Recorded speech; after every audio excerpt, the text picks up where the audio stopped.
Here's my project notebook.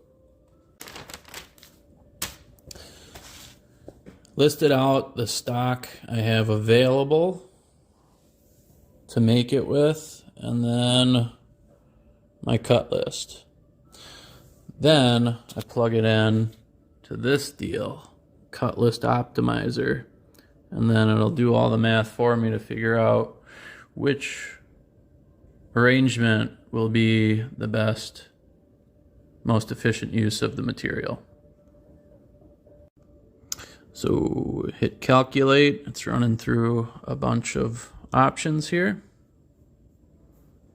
There's also an app you can download, but just use the web version.